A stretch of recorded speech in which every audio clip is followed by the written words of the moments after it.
கோயமுத்தூர் விழா 2024 ஒற்றுமையையும் மத நல்லிணக்கத்தையும் பள்ளி மாணவர்களுக்கு எடுத்துரைக்கும் ஒருமை பயணம்.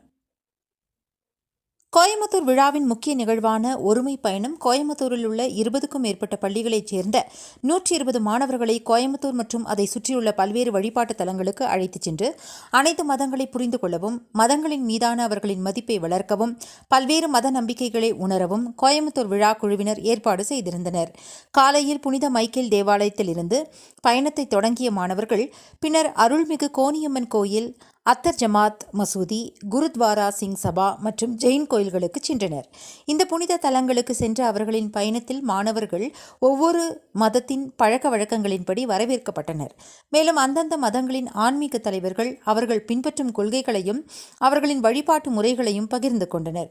வேற்றுமையில் ஒற்றுமையை போற்றும் வகையில் போத்தனூரில் அமைந்துள்ள மகாத்மா காந்தி நினைவிடத்தில் அனைத்து மதத்தினரும் பங்கேற்ற பிரார்த்தனை கூட்டத்துடன் இந்த பயணம் முடிவடைந்தது. மாவட்ட ஆட்சியர் கிராந்திகுமார் பாடி சிறப்பு விருந்தினராக கலந்து கொண்டார்.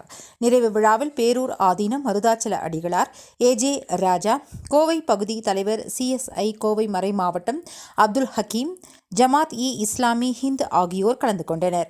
ஒவ்வொரு பள்ளியின் மாணவர் பிரதிநிதிகளும் தாங்கள் கற்றுக்கொண்டதை வெளிப்படுத்தினர். மாணவர்களுக்கு இந்த வாய்ப்பை வழங்கிய கோவை விழா குழுவினரை மாவட்ட ஆட்சியர் கிராந்திகுமார் பாடி பாராட்டினார்.